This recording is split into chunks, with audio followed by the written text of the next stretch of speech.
नमस्कार aspirants, Kaivalya civil services mentors हबच्या official YouTube चॅनलमध्ये तुमचे पुन्हा स्वागत आहे.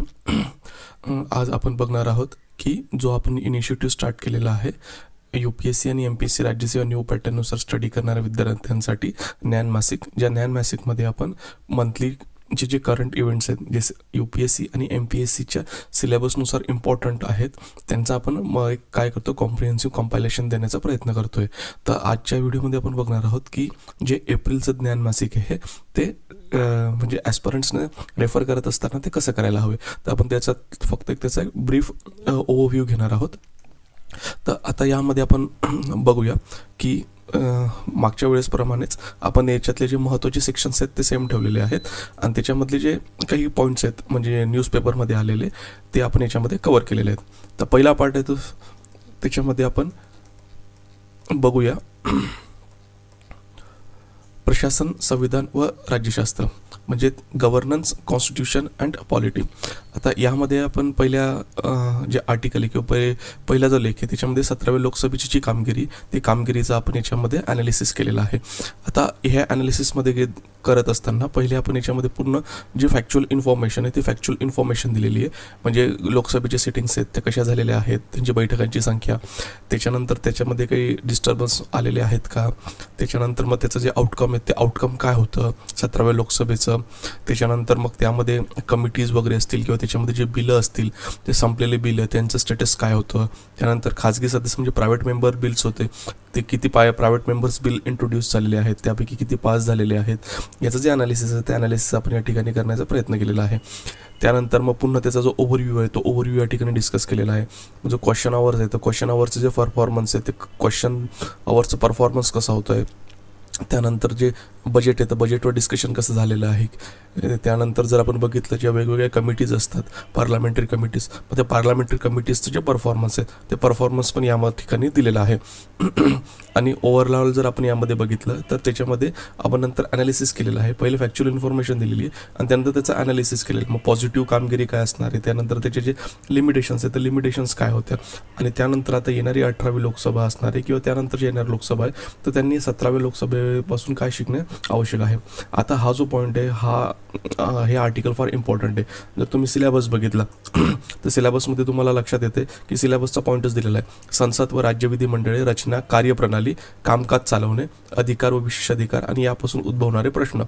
या टॉपिकशी जर संदर्भात तुम्ही बघितलं तर हा जो आर्टिकल आहे किंवा हा जो सेक्शन आहे 17th लोकसभा, तर 17 लोकसभेचा हा पार्ट फार इम्पॉर्टंट ठरतो. तर हा पूर्ण तुम्ही काय करणे, व्यवस्थित स्टडी करणे आवश्यक आहे. यामधली जी इन्फॉर्मेशन आहे तुम्हाला वेगवेगळ्या कॉन्टेक्स्टमध्ये यूज करता येऊ शकते. जर पार्लमेंटरी कमिटीजवर क्वेश्चन आला तर त्यांचा परफॉर्मन्स बाबतीत जर तुम्हाला काही क्वेश्चन येत असतील तर याच्यामधली जी इन्फॉर्मेशन आहे ती इन्फॉर्मेशन तुम्ही त्या ठिकाणी यूज करू शकतात. नेक्स्ट आर्टिकलमध्ये जर बघितलं तर युनिफॉर्म सिव्हिल कोड. आता उत्तराखंड राज्याने नुकतंच त्यांचं युनिफॉर्म सिव्हिल कोड जे आहे ते पास केलेलं आहे. त्याच्यातल्या काही महत्त्वाच्या तरतुदी त्या महत्त्वाच्या तरतुदी दिलेल्या आहेत. त्यामुळे आपल्याला समजून घेणे महत्त्वाचं आहे की युनिफॉर्म सिव्हिल कोड म्हणजे काय. आता ह्या सेक्शनमध्ये म्हणजे ह्या आर्टिकलमध्ये पूर्ण याची जी काही इत्थंभूत माहिती ती युनिफॉर्म सिव्हिल कोड संदर्भात दिलेली आहे. मग त्याचा हिस्टॉरिकल कॉन्टेक्स्ट काय होता, मग त्याच्यानंतर जर आपण बघितलं तर युनिफॉर्म सिव्हिल कोड जो असेल तो सिव्हिल ऑफेन्सेस म्हणजे सिव्हिल गुन्ह्यांमध्ये येतो. मग ते नेमकं काय आहे, मग याच्यामध्ये क्रिमिनल ऑफेन्स आणि सिव्हिल ऑफेन्समध्ये काय डिफरन्सेस आहेत, काय काही नाही. त्याच्यानंतर वैयक्तिक कायदे म्हणजे पर्सनल लॉज असतात ते काय असतात त्या संदर्भातली माहिती. मग भारतामध्ये सध्याची जी युनिफॉर्म सिव्हिल कोडची जी स्थिती आहे ती काय आहे, सर्वोच्च न्यायालयाने आतापर्यंत युनिफॉर्म सिव्हिल कोडच्या संदर्भामधले कुठले महत्त्वाचे खटले दिलेले आहेत. जर युनिफॉर्म सिव्हिल कोड जर पास केला तर त्याचं काय इम्पॉर्टन्स राहणार आहे किंवा त्याचा काय इम्पॅक्ट असेल. त्याच्यानंतर युनिफॉर्म सिव्हिल कोड जर इम्प्लिमेंट करायचं असेल किंवा पास करायचं असेल तर त्यामधले जे काही चॅलेंजेस आहेत ते चॅलेंजेस काय आहेत आणि ते चॅलेंजेस जर ओव्हरकम करायचे असेल ते ओव्हरकम करताना काय करायला हवं. आता हा जो टॉपिक आहे हा फार वर्षापासून काय आहे तर करंट डिस्कशनमध्ये आहे. तर या संदर्भात पण क्वेश्चन्स हा येऊ शकतो. तर तुम्ही सिलेबसचा टॉपिक बघितलं तर सिलेबसच्या टॉपिक्समध्ये त्याच्यात निपुण विचारलेले आहे की पहिल्याच पॉईंटमध्ये भारतीय संविधान, ऐतिहासिक पार्श्वभूमी, उत्क्रांती, वैशिष्ट्य, सुधारणा, महत्त्वपूर्ण तरतुदी व मूलभूत संरचना. मग त्या महत्त्वपूर्ण तरतुदीमध्ये जर बघितलं तर कॉन्स्टिट्यूशनचे जे आर्टिकल आहे तर आर्टिकल 44 मग त्यामध्ये त्यांनी मेन्शन केलेलं आहे कॉन्स्टिट्यूशनमध्ये की युनिफॉर्म सिव्हिल कोडसाठी जे गव्हर्नमेंट्स आहेत ते गव्हर्नमेंटने प्रयत्न करायला हवा. मग त्या संदर्भात जर उद्भवणारे काही इश्यूज असतील तर त्यावर क्वेश्चन येऊ शकतो. त्यामुळे UCCला हा 360 अँगलमध्ये हे कंटेंट काय करतं, पूर्ण ॲनालिसिस करतं. हा जर पॉईंट तुमचा एकदा व्यवस्थित तुम्ही कव्हर करून घेतला त्याच्यानंतर येणाऱ्या एक्झाम्समध्ये तुम्ही याला कॉम्प्रिहेन्सिव्हली डील करू शकतात. त्यानंतर जसं तुम्हाला माहिती आहे की ग्रेट इंडियन बस्टर्ड केसमध्ये नुकताच सुप्रीम कोर्टाने काय दिलेलं आहे, एक आपण आधार म्हणजे आपण म्हणू शकतो वर्डिक्ट दिलेला आहे, ज्यामध्ये म्हणजे हवामान बदलाच्या प्रतिकूल परिणामांपासून मुक्त होण्याचा नागरिकांना अधिकार मान्य केला आहे. आणि हा अधिकार मान्य करत असताना त्याचा बेसिस काय दिलेला आहे तर आर्टिकल 14 आणि आर्टिकल 21. मग आता ही जी केस होती ती केस जनरली ग्रेट इंडियन बस्टर्ड नावाने ओळखली जाते, पण ऑफिशियली त्या केसचं नाव काय होतं, MK रणजित सिंग विरुद्ध भारतीय संघ. तर हे लक्षात घ्यायचं आहे. आता हे प्रकरण काय करायचं आहे, मग याच्यामध्ये प्रकरण त्याच्यामधले युक्तिवाद वगैरे काय होता, मग न्यायालयाचा आदेश वगैरे काय होतं त्या संदर्भातली माहिती लिहिली. मग आतापर्यंतची जी काही वाटचाल चालू होती म्हणजे सुप्रीम कोर्टाने आता रिसेंटली जे व्हर्डिक्ट दिलं आहे ते व्हर्डिक्ट देईपर्यंत मग भारतामध्ये जे असेल तर पर्यावरणासंदर्भातले जे लिगल स्टेटस आहे ते लिगल स्टेटस कसे होते, म्हणजे पर्यावरणाचे रक्षण करण्यासाठी गव्हर्नमेंटने कुठले कायदे केले, काही स्कीम किंवा प्रोग्राम लॉन्च केल्या, त्याच्यानंतर मग काही सरकारचे जे काही मिशन्स होते, वर्तमानातील फरक काय आहे, त्याच्यानंतर स्वच्छ पर्यावरणाचा जो अधिकार आहे तो इंडियन कॉन्स्टिट्यूशनमध्ये कुठल्या कॉन्टेक्स्टमध्ये दिलेला आहे, आणि त्या संदर्भात एन्व्हायरमेंटच्या कॉन्टेक्स्टमध्ये ऐतिहासिक म्हणजे सर्वोच्च न्यायालयाने जे वेगवेगळे खटले दिले त्या खटल्यांचा थोडक्यात त्याच्यामध्ये काय दिलेलं आहे, ब्रीफ ओव्हरव्ह्यू दिलेला आहे, जेणेकरून ह्या ज्या केसेस आहेत या केसेस तुम्हाला तुमच्या आन्सरमध्ये कोट करता येतील. मग आता सुप्रीम कोर्टाने कुठला अधिकार मान्य केलेला आहे तर निरोगी पर्यावरण आणि हवामान बदलाच्या परिणामांपासून मुक्ततेचा जो अधिकार आहे तो अधिकार सुप्रीम कोर्टाने या ठिकाणी मान्य केलेला आहे. कशाच्या अधीन राहून तर आर्टिकल 14 आणि आर्टिकल 21. मग आता हे मान्य करत असताना मग सुप्रीम कोर्टाने काय कुठले जे तर्क आहेत ते म्हणजे त्याचा बेसिस जो होता तो बेसिस काय आहे त्या ठिकाणी दिलेला आहे. मग आता ह्या निर्णयाचं महत्त्व काय, जो सुप्रीम कोर्टाने वर्डिक्ट दिला आहे त्याचं महत्त्व काय.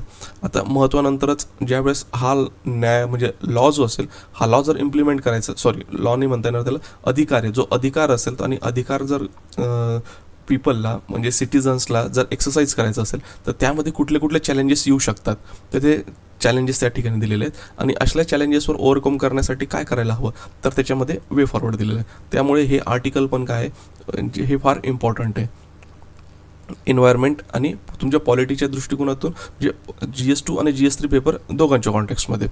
आता यानंतर जर बघितलं तर पुढचं होतं भारतातील समग्र हवामान बद्दल कायद्याची गरज. म्हणजे आता जे हवामान बदल होतं, क्लायमेट चेंज होतं, क्लायमेट चेंज होत असताना क्लायमेट चेंजशी डील करत असताना त्या ठिकाणी एक कॉम्प्रिहेन्सिव्ह लॉ असला पाहिजे असं या आर्टिकलमध्ये डिस्कस केलेलं आहे.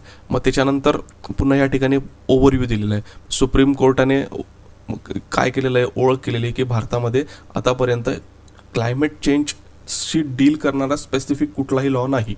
त्यानंतर जर बघितलं तर मग कॉन्स्टिट्यूशनमध्ये जे काही रिफ्लेक्शन आहे एन्व्हायरमेंट प्रोटेक्शनसाठी ते कुठल्या कॉन्टेक्स्टमध्ये, मग त्याच्यामधले जे लिमिटेशन्स आहेत ते लिमिटेशन्स कसे आहेत. त्यानंतर ज्यावेळेस एन्व्हायरमेंटशी डील करत असताना कॉन्स्टिट्यूशनमध्ये काही प्रिन्सिपल्स तर दिलेले आहेत पण मग त्याच्यामधले जर डिफरन्सेस किंवा कमतरता आहेत ते कमतरता कसे आहे. मग आता हवामान बदलाला समोर जाण्यासाठी भारतीय संघीय संरचना मजबूत करणे, मग त्यामध्ये काय करायला हवे तो जो कॉन्टेक्स्ट आहे तो कॉन्टेक्स्ट यामध्ये दिलेला आहे. म्हणजे पुन्हा GS2 मध्ये म्हणा किंवा GS3 किंवा एन्व्हायरमेंट रिलेटेड, आणि जर तुम्हाला एसेमध्ये कॉन्टेक्स्ट आला तर मग तो लिगल कॉन्टेक्स्ट का आहे की समग्र हवामानबद्दल कायद्याची गरज का आहे भारतामध्ये, तर त्याची जी पार्श्वभूमीचा जो कॉन्टेंट आहे हा कॉन्टेंट तुम्हाला इथून मिळू शकतो. आता पुन्हा भारत आणि जगामध्ये हवामान बदलाच्या खटल्याचा वाढता कल. मग आता हा जो हवामान म्हणजे बदल आहे किंवा क्लायमेट चेंज आहे तर क्लायमेट चेंजच्या संदर्भातले जे खटलेत ते खटले भारतात पण आणि अक्रॉस द वर्ल्ड आहे तर वर्ल्डमध्ये सुद्धा इन्क्रीज होतात, तर त्याचा कॉन्टेक्स्ट पण या ठिकाणी दिलेला आहे. याच्यामधले जे काही केसेस आहेत, मग जे काही यशस्वी केस स्टडीज आहेत किंवा त्याला आपण म्हणू शकतो एक्झाम्पल्स आहेत, ते एक्झाम्पल्स पण या ठिकाणी दिलेले आहेत. हे एक्झाम्पल्स तुम्ही तुमच्या आन्सरमध्ये, एसेमध्ये किंवा एथिक्सच्या आन्सरमध्ये किंवा केस स्टडीजमध्ये सुद्धा नमूद करू शकतात. कारण एथिक्समध्ये पण एक तुमचा सब टॉपिक्स आहे तो म्हणजे अप्लाइड एथिक्स, आणि अप्लाइड एथिक्समध्ये एन्व्हायरमेंटल एथिक्स पण येतो. या एन्व्हायरमेंटल एथिक्सचे रिलेटेड केस स्टडीज असतील किंवा आन्सर असेल ते आन्सर करत असताना तुम्हाला हे जे एक्झाम्पल्स आहेत आणि सुप्रीम कोर्टनाचे जे रॅशनल्स आहेत म्हणजे त्यांनी जे काही व्ह्यूज दिलेले त्यांचे जे काही बेसिस दिलेले ते तुम्हाला इम्पॉर्टंट ठरू शकतं. ठीक आहे, हा इम्पॉर्टंट आहे. त्याच्यानंतर PMLA ॲक्ट म्हणजे prevention of money laundering act, या संदर्भात बराच ह्यू अँड क्राय झालेला होता. तर मग सुप्रीम कोर्टाने त्याच्यामध्ये त्याला कॉन्स्टिट्युशनली व्हॅलिड कन्सिडर केलेलं आहे. मग आता त्या संदर्भात महत्त्वाचे आर्टिकल्स न्यूजपेपरमध्ये आलेले आहेत. मग या ठिकाणी आपण हा लॉ कव्हर करण्याचा प्रयत्न केलेला आहे. पण नेमकं PMLA ॲक्ट कुठला होता, त्याची उद्दिष्ट काय होते, त्याची अंमलबजावणी असेल ते ED करते. मग त्याच्या प्रमुख तरतुदी कुठल्या आहेत, ते प्रमुख तरतुदी या ठिकाणी दिलेल्या आहेत. आता ही बॉक्समधली जी इन्फॉर्मेशन आहे, तर बॉक्समधली इन्फॉर्मेशन की PMLA ॲक्टचं इव्होल्युशन कसं झालेलं आहे, म्हणजे तो पास कसा झालेला आहे, त्यासाठी दिलेलं आहे. त्यामुळे कॅन्डिडेट्सने ही इन्फॉर्मेशन फक्त काय करायची, अंडरस्टँडिंगसाठी वापरायची, याला फार पाठ करण्याची गरज नाही. पण यामधले जो एक्झाम्पल्स आहेत, हे एक्झाम्पल्स तुम्ही लक्षात घेऊ शकतात. कुठल्या कॉन्टेक्स्टमध्ये, की इंडियामधले ज्यावेळेस लॉज हे इनॅक्ट केले जातात किंवा पास केले जातात, तर त्यामागे जे आउटसाईड म्हणजे आपण म्हणू शकतो इंटरनॅशनल प्रेशर जे असेल, ते इंटरनॅशनल प्रेशर त्या ठिकाणी सुद्धा काय करतं, ॲक्ट करतं. त्याचं वन ऑफ द एक्झाम्पल्स काय, तर PMLA ॲक्ट हे. मग आता PMLA ॲक्टमध्ये हे जे काही चेंजेस आहेत किंवा अमेंडमेंट्स आहेत, ते अमेंडमेंट्स कशा झालेल्या आहेत, या फक्त तुम्हाला अंडरस्टँडिंगसाठी दिलेले आहेत. तर ते तुम्ही पण काय करायचं, एकदा वाचून घ्यायचं आहे. त्यानंतर प्रोव्हिजन्स लक्षात ठेवायचे. मग प्रोव्हिजन्स नंतर चिंता, मग त्याच्यामधले जे इश्यूज आहेत ते इश्यूज काय आहेत, हे इश्यूज व्यवस्थित वाचून घ्यायचे आहेत, हे लक्षात ठेवायचे. त्यानंतर या इश्यूजला जर ओव्हरकम करायचं असेल तर कुठले त्याच्यामध्ये काय असले पाहिजे, तर सोल्युशन्स असले पाहिजे, हे या ठिकाणी डिस्कस केलेलं आहे. त्याच्यानंतर कच्छतीव बेट. आता 17 लोकसभेचा ज्यावेळेस प्रचार चालू झाला होता, त्यावेळेस कच्छतीव आयलँडचा जो इश्यू आहे तो पॉलिटिसाईज झाला होता. आता त्या पॉलिटिसाईज इश्यूजकडे किंवा पॉलिटिक्सकडे लक्ष न देता आपल्याला कच्छतीव जो बेट आहे त्याला कॉन्स्टिट्युशनल पर्स्पेक्टिव्हने आणि आपल्या सिलेबसच्या पर्स्पेक्टिव्हने काय करायचं आहे, तर डिस्कस करायचं आहे. मग आता याच्यामध्ये पूर्ण 360 अँगलने हा जो कच्छतीव वाद आहे हा काय केलेला आहे, तर कव्हर केलेला आहे. मग याच्यामधले जे हिस्टॉरिकल आपण काय म्हणू शकतो वादविवाद आहे तो कसा होता, किंवा हिस्टॉरिकल जे दावे आहेत ते दावे काय होते. मग आता हे वाटाघाटी वगैरे कसे झालं, म्हणजे 1974 आणि 1976 जे भारत आणि श्रीलंका यामधले जे करार झालेले आहेत ते करार काय होते, आणि त्याचे इम्पॉर्टंट प्रोव्हिजन्स आहेत, ते इम्पॉर्टंट प्रोव्हिजन्स काय होते, या ठिकाणी डिस्कस केलेलं आहे. मग आता हे झाल्यानंतर मग आता ॲक्च्युली आताचं याचं स्टेटस काय, म्हणजे लिगल किंवा कॉन्स्टिट्युशनल स्टेटस काय आहे. मग न्यायालयामध्ये कच्छतीवचा जो वाद आहे तो म्हणजे न्यायपालिकेमध्ये आहे. आणि भारताची स्थिती काय, किंवा भारताने काय सांगितलेलं आहे की हा जो कच्छतीव आयलँड आहे हा 1974च्या करारानुसार श्रीलंकेला दिलेला आहे, त्यामुळे याचा भारतावर कुठल्याही प्रकारचा अधिकार नाही. पण तामिळनाडूमधले जे काही पार्टीज असतील किंवा काही प्रेशर ग्रुप्स असतील ते डिमांड कशासाठी करत आहे की कच्छतीव आयलँड हा भारतामध्ये पुन्हा सामील असला पाहिजे, किंवा तो भारताचाच एक भाग आहे. मग आता या ठिकाणी बेरोबारी युनियन प्रकरण दिलेलं आहे. आता तुम्ही म्हणाल याचं देण्याचं कारण काय, कारण बेरोबारी युनियन प्रकरणमध्ये काय आहे, एक्सचेंज ऑफ टेरिटरीज होता. मग आता हा कॉन्टेक्स्ट जर आपण कच्छतीव आयलँडमध्ये बघितला तो लागू होत नाही, पण हा जो वाद आहे हा वाद त्याच्या जवळ जातो, म्हणून त्याच्यामुळे आपण काय ते बेरोबारी युनियन प्रकरण ते बेरोबारी युनियन प्रकरण या ठिकाणी डिस्कस केलेलं आहे. मग त्याच्यानंतर बेरोबारी युनियन केस झाल्यानंतर पुन्हा 2015 काय केलं होतं की 100व्या घटना दुरुस्तीनुसार भारत आणि बांगलादेश यांच्यामध्ये जे काही 111 कॉन्क्लुजन आहेत ते काय केले, तर ते एक्सचेंज केलेले होते. तर त्या संदर्भातली कॉन्स्टिट्युशनल अमेंडमेंट केलेली होती. पण कच्छतीव बेटच्या बाबतीमध्ये काय, हा कधीच भारताने जसं स्कॉलर्स म्हणतात की हा भारताने क्लेम केलेला टेरिटरी नव्हती, म्हणून ज्यावेळेस 1974 त्याला श्रीलंकेत दिलं गेलं तर त्याला कॉन्स्टिट्युशनल अमेंडमेंटची आवश्यकता नव्हती. मग ते कच्छतीव आयलँड बेट जे असतील मग ते त्यावेळेस 1974 भारताने श्रीलंकेला का दिलं असलं पाहिजे, त्याच्या मागचे पॉसिबल रिझन्स. मग त्याच्यानंतर ज्यावेळेस ते कच्छतीव बेटावरील हक्क भारताने सोडले तर मग त्याचे फायदे वगैरे काय असू शकतात, म्हणजे त्यावेळेसचे फायदे काय होते. आणि त्याच्यानंतर मग ज्यावेळेस कच्छतीव आयलँड वरचा जो हक्क भारताने सोडला होता, मग त्यावेळेस भारताला किंवा भारतीय गव्हर्नमेंटला काय कुठल्या क्रिटिसिझमला सामोरे जावे लागले. मग त्याच्यानंतर जे मच्छीमार्स असतील मग त्यांची जी समस्येची मूळ कारणे काय, कारण बहुतांश वेळेस काय होते तामिळनाडूमधले जे मच्छीमार बांधव असतात ते नकळतपणे इंटरनॅशनल सी लाईन्स आहेत ते क्रॉस करतात आणि श्रीलंकेच्या जे काही वॉटर लाईन्स असतील किंवा टेरिटरीमध्ये ते एंटर करतात. त्यामुळे काय होतं, त्यांना श्रीलंकेच्या नेव्हीकडून वगैरे बंधक बनवलं जातं. मग हे प्रत्येक वेळेस गोष्ट घडत असते. मग याच्या मागचा जो इश्यू येतो नेमका इश्यू कसा आहे तर ते एक लक्षात घेतलेलं आहे. मग पाल्क बेमध्ये मच्छीमारांसाठी प्रस्तावित उपाय, मग हा जो इश्यू असेल हा इश्यू सॉर्ट आउट करण्यासाठी त्या ठिकाणी काय सोल्युशन्स असू शकतात. मग आता पुन्हा ज्यावेळेस कच्छतीव आयलँड असेल तर आयलँडचा इश्यू उद्भवला होता तेव्हा भारतमध्ये जे वेगवेगळे स्टेक होल्डर्स होते त्यांचे व्ह्यूज काय होते त्याचबरोबर मग श्रीलंकेमधली विचारसरणी म्हणजे श्रीलंकेमधले जे वेगवेगळे स्टेक होल्डर्स होते त्यांचे व्ह्यूज काय होते हे या ठिकाणी दिलेलं आहे. आता कच्छतीववाद जो असेल, मग कच्छतीववादचा हा जर भारताने पुन्हा त्याच्यावर जर आपण असं म्हणू शकतो की दावा केला कच्छतीव आयलँडवर, तर त्याचं इंटरनॅशनल रिपरकशन्स काय असू शकतात त्याचं पण जे अनालिसिस आहे ते याच ठिकाणी केलेलं आहे, जेणेकरून तुम्हाला कच्छतीवचा जो इश्यू असेल तो पूर्ण समजेल. आता कच्छतीव आयलँडचा जो इश्यू आहे ना, हा तुम्ही वाचून एकदा व्यवस्थित समजून घ्यायचा आहे आणि कॉन्स्टिट्यूशन अँगलने जर त्याला बघण्याचा प्रयत्न केला तर पुन्हा तोच येऊ शकतो की त्याला बेरोबार युनियन प्रकरणातून बघण्याचा किंवा त्या अँगलने. म्हणजे ज्यावेळेस कच्छतीव आयलँड दिले गेलेलं हे भारताचं सार्वभौम जी टेरिटरी ती दिली गेली होती का भारताची सार्वभौम टेरिटरी नव्हती ती दिली गेली होती. तर हा जो इश्यू आहे तो हा इश्यू किंवा हा फरक जो असेल हा फरक लक्षात घेणं आवश्यक आहे. आता यानंतर जर पुढचा भाग बघितला तर आता जसं सर्वांना माहिती आहे की आर्टिफिशियल इंटेलिजन्सचा जो यूज आहे आणि प्रत्येक फील्डमध्ये त्याचं पेनिट्रेशन आहे हे फार इन्क्रीज होत जाते. त्यामुळे टिल येट भारताकडे फार मोठ्या प्रमाणावर किंवा रोबस्ट फ्रेमवर्क अजून नाही आहे की जेणेकरून ते AI ला रेग्युलेट केलं जाईल. आता हे रेग्युलेशन करण्यासाठी महत्त्वाचं काय तर अक्रॉस वर्ल्ड काही एक्झाम्पल्स आहेत मग आणि काही रेग्युलेशन्स आहेत किंवा काही कायदे आहेत, ते कायदे या ठिकाणी दिलेले आहेत जेणेकरून ह्या रेग्युलेशन किंवा ह्या एक्झाम्पलकडून भारत शिकू शकतो आणि स्वतःचं जे काही असेल तर AI साठी रेग्युलेटरी फ्रेमवर्क आहे ते क्रिएट करू शकतं.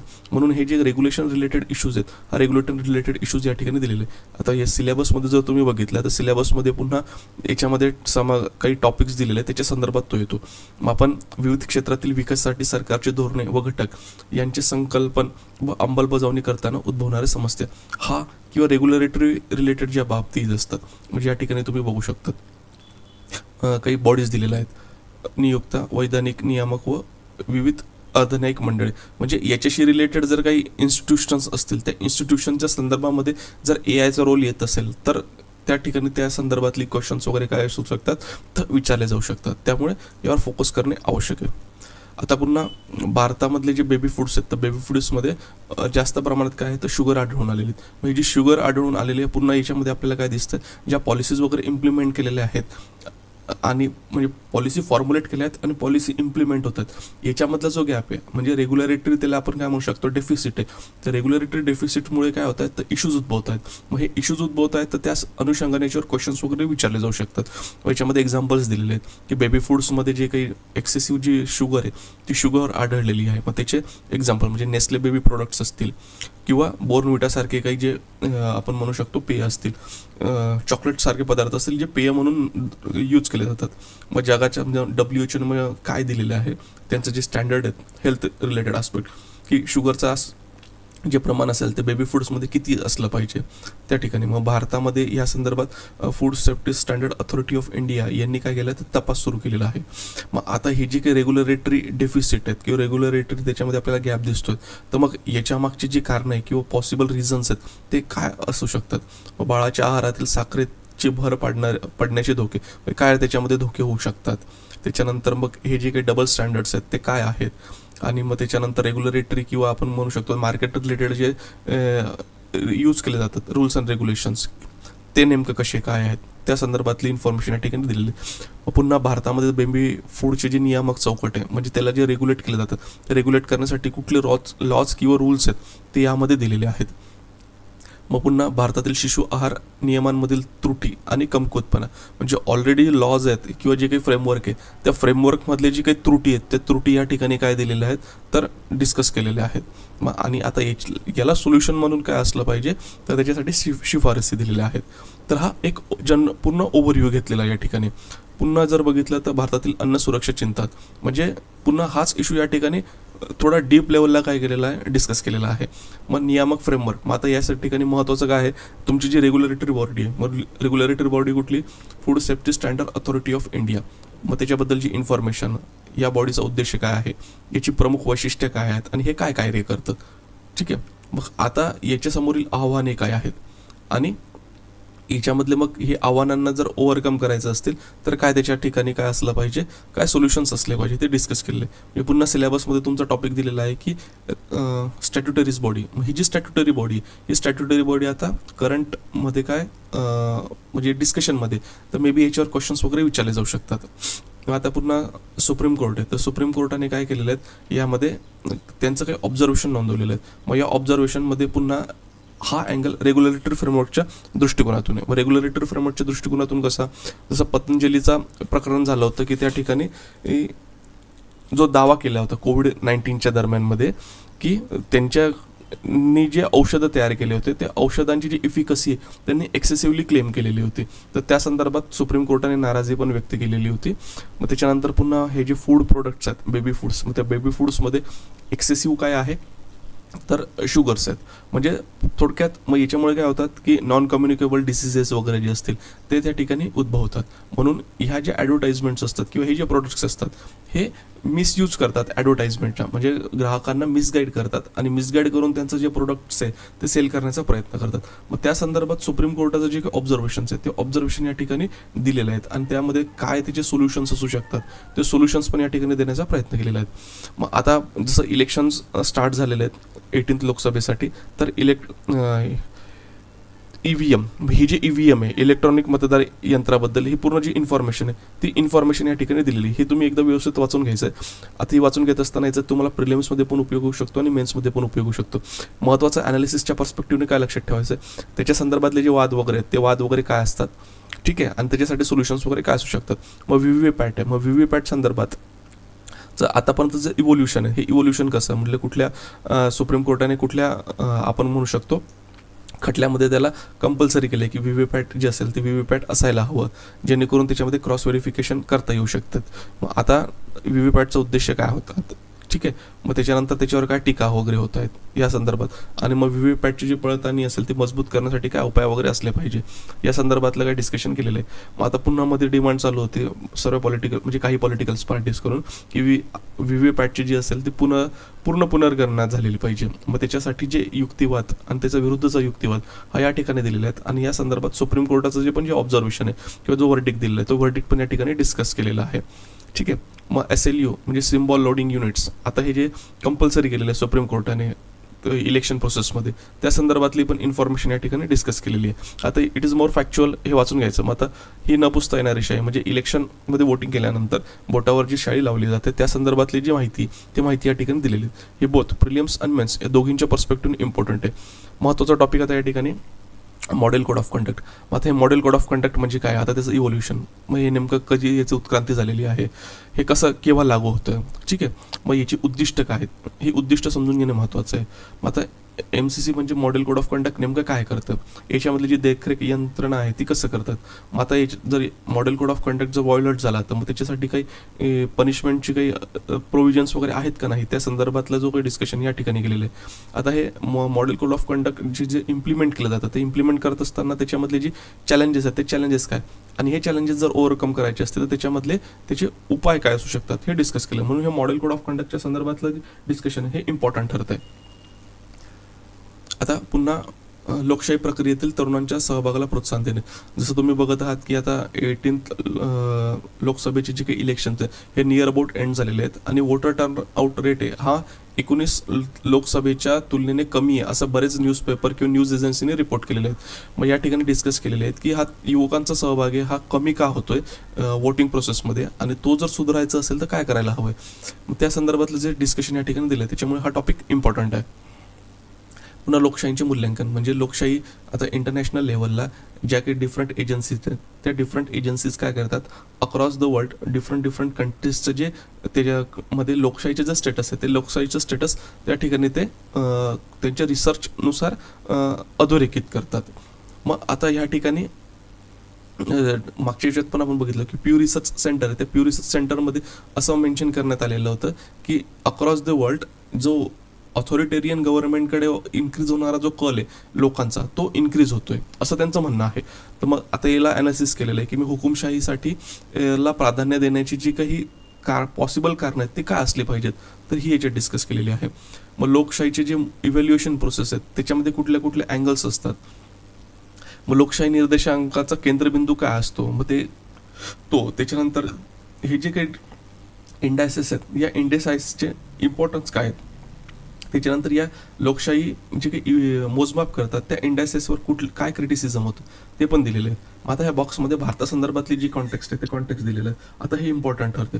मग वेगवेगळे जे काही आपण म्हणतो डेमोक्रेसी मेजरिंग इंडायसेस आहेत, त्यामध्ये भारताचं स्टेटस काय हे स्टेटस या ठिकाणी हे जे 3 ते 4 आपण काय दिलेले आहेत निर्देशांक, त्या निर्देशांकामध्ये भारताचं स्टेटस काय ते मेन्शन केलेलं आहे. नेमकं आता भारताच्या लोकशाहीबद्दल हे गैरसमज दूर करणे. मग त्याच्यात या इंडायसेसमध्ये म्हटलेलं आहे की यांनी की भारतामधली जी डेमोक्रेसी आहे ती डेमोक्रेसी म्हणजे वेगवेगळ्या इंडेसेसने वेगवेगळे त्याचं स्टेटस दिलं आहे. पण जर याचं ओव्हरऑल आपण अनालिसिस बघितलं तर त्याच्यात त्यांचं असं म्हणणं आहे की भारतामधली जी डेमोक्रेसी आहे किंवा लोकशाही ती लोकशाही कमी होती किंवा लोकशाहीवर गदा येत आहे. तर मग आता याच्या विरुद्धचे जे काही आर्ग्युमेंट्स आहेत की भारताच्या लोकशाहीबद्दल गैरसमज दूर करणे, म्हणजे इंडायसेसमध्ये ज्या गोष्टी मेन्शन केलेल्या आहेत त्या गोष्टी म्हणजे खोडून काढण्यासाठी या ठिकाणी आर्ग्युमेंट्स दिलेले आहेत.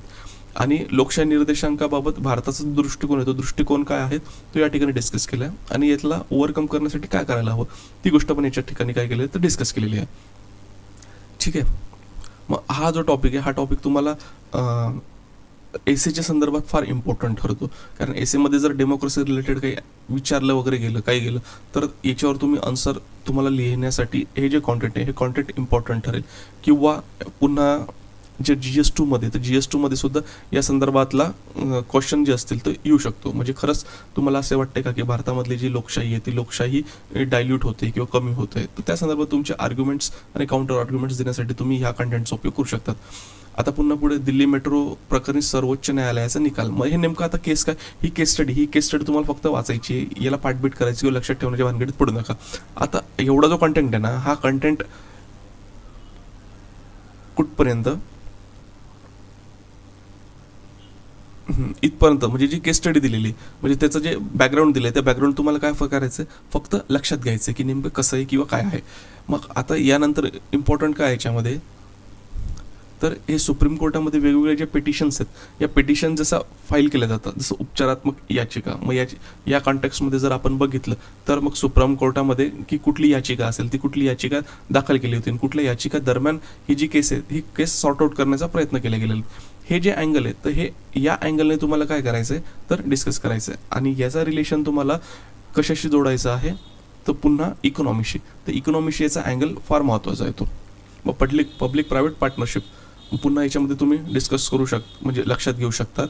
ती सिलेबसमध्ये टॉपिक दिलेला आहे. मग सिलेबसमध्ये टॉपिक कुठला दिला आहे की विविध क्षेत्रातील विकासासाठी सरकारची धोरणे व घटक यांचे संकल्पन व अंमलबजावणी करत असताना उद्भवणाऱ्या समस्या.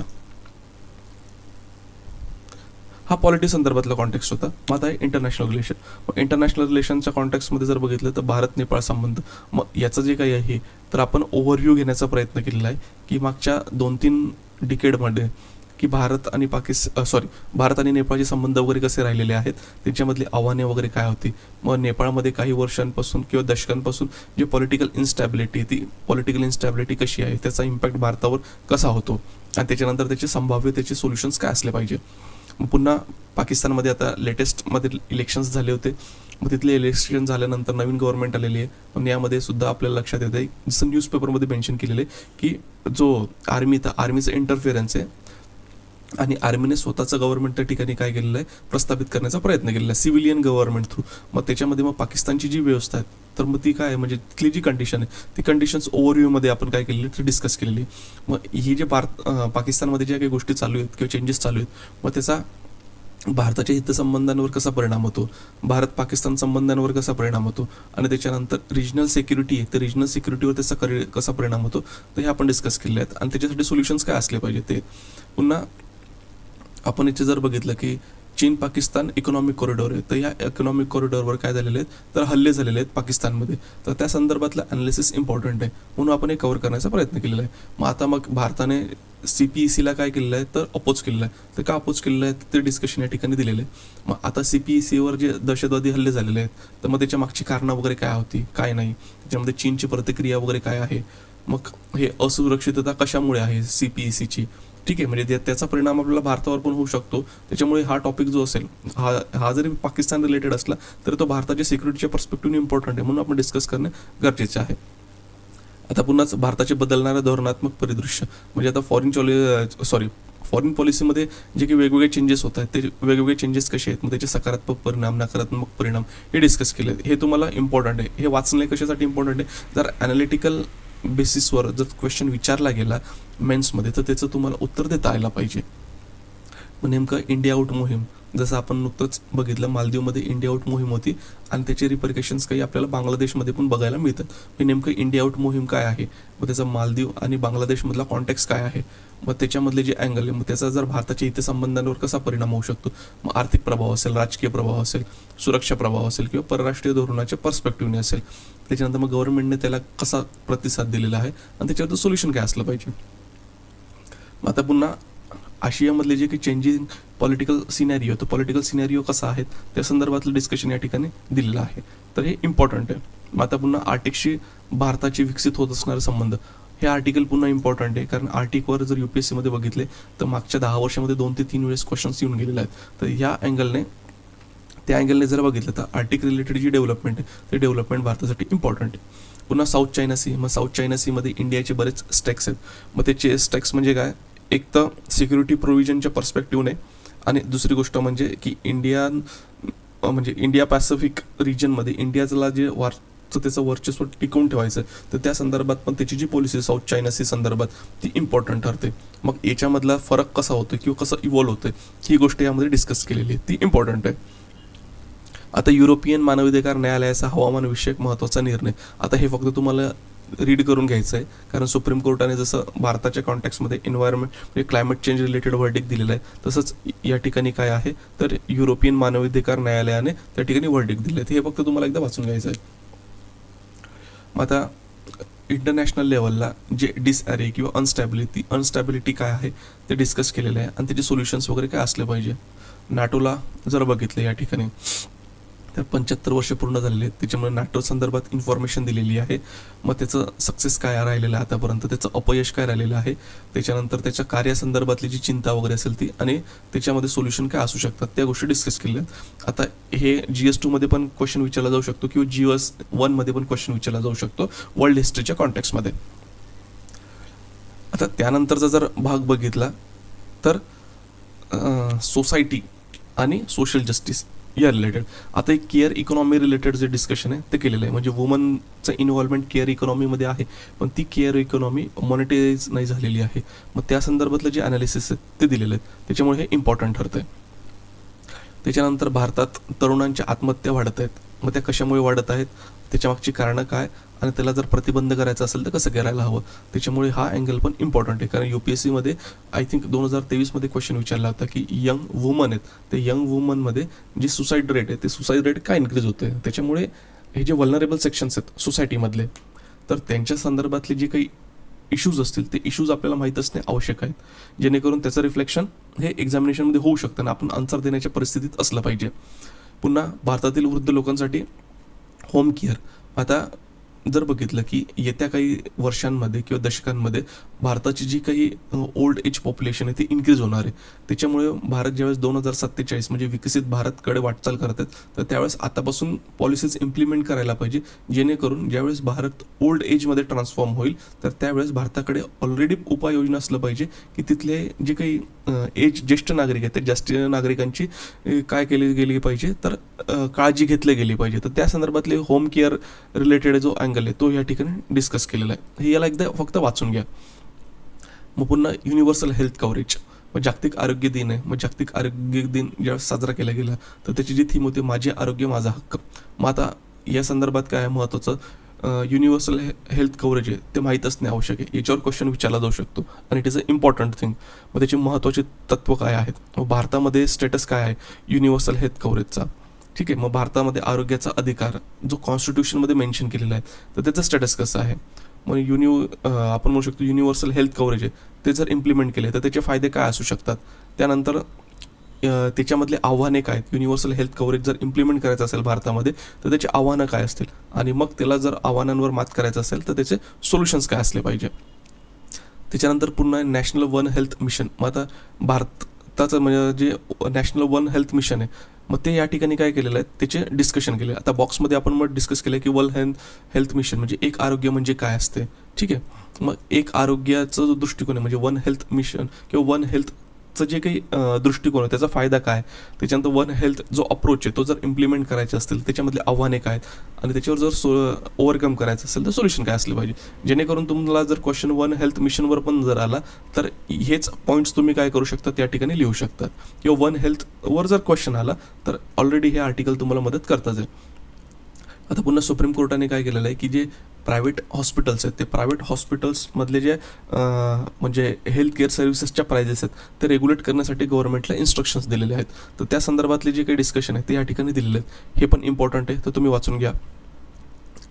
या ठिकाणी ते दिलेले भारतातील रुग्णालयातील शुल्कावरील सर्वोच्च न्यायालयाचा निर्देश, तर हे वाचून घ्यायचं आहे. आता भारतामध्ये व्हायरल हेपॅटायटिसचा जो त्रास आहे तो जास्त होतोय. आता हे तुमचं प्रिलिम्स आणि मेन्स दोघी दृष्ट्यातून इम्पॉर्टंट आहे. नेमकं हेपॅटायटिस हा रोग काय आहे, कशामुळे होतो, याचे प्रकार कसे आहेत, याचं ट्रान्समिशन कसं होतं आहे, मग भारतामध्ये याचा उच्च म्हणजे धोका का आहे, ठीक आहे, यामध्ये दिले. मग गव्हर्नमेंटची जी पॉलिसी ती पॉलिसी काय ठिकाणी दिलेली आहे, त्याच्यावर सोल्युशन काय असलं पाहिजे, हा एक. त्याच्यानंतर राष्ट्रीय शैक्षणिक धोरण आणि भारतातील स्वायत्त महाविद्यालयानं प्रोत्साहन, म्हणजे जे ऑटोनॉमस कॉलेजेस किंवा युनिव्हर्सिटी आहे त्या संदर्भातले ॲनालिसिस या ठिकाणी दिले आहेत. तर हायर एज्युकेशनमध्ये ऑटोनॉमी इम्पॉर्टंट काय, तर ऑटोनॉमी इम्पॉर्टंट काय, तर त्या संदर्भातले जे म्हणजे ॲनालिसिस आहे ते ॲनालिसिस या ठिकाणी दिलेले आहेत आणि त्याच्यामधले चॅलेंजेस आणि त्याच्यावरची शिफारसी, त्याच्यामध्ये एज्युकेशनच्या ॲस्पेक्टने हा पण पॉईंट इम्पॉर्टंट ठरतो. पुन्हा ह्युमन डेव्हलपमेंट इंडेक्स भारताचं जे रँकिंग आहे ते 134व्या क्रमांकावर आहे. मग ह्याच्यामधलं जे ॲनालिसिस आहे ते ॲनालिसिस पूर्ण दिले आहेत. मग HDI कसा मेजर केला जातो, ठीक आहे. मग त्याच्यानंतर जर बघितलं तर कंट्रीज कशा त्याच्यामध्ये क्लासिफाय केल्या जातात, मग इम्पॉर्टन्स काय आहे HDIची, त्याच्या लिमिटेशन्स काय आहेत ते दिले. त्याच्यामुळे हा जो आर्टिकल आहे किंवा हा जो सेक्शन हे तुम्हाला व्यवस्थित वाचायचं आहे. याचा उपयोग तुम्ही वेगवेगळ्या ठिकाणी त्याचा डेटा कोट पण करू शकतात आणि त्याच्यावर जर तुम्हाला क्वेश्चन विचारला गेला तर तुम्ही त्याचा आन्सर लिहू पण शकतात. शहरीकरण म्हणजे अर्बनायझेशन, मग अर्बनायझेशन रिलेटेड पार्ट जो असेल तो GS1 फर्स्ट पार्टमध्ये तुम्हाला मेन्शन केलेला आहे. तर मग बायपास अर्बनिझम म्हणजे काय आहे ते दिलेलं आहे. म्हणजे पेरिफेरी सिटीचं जे पेरिफेरियल रिजन असेल त्या ठिकाणी अर्बनाइज एरिया डेव्हलप व्हायला सुरुवात होते, त्या संदर्भातलं ॲनालिसिस या ठिकाणी दिलेलं आहे, ते वाचून घ्यायचं आहे.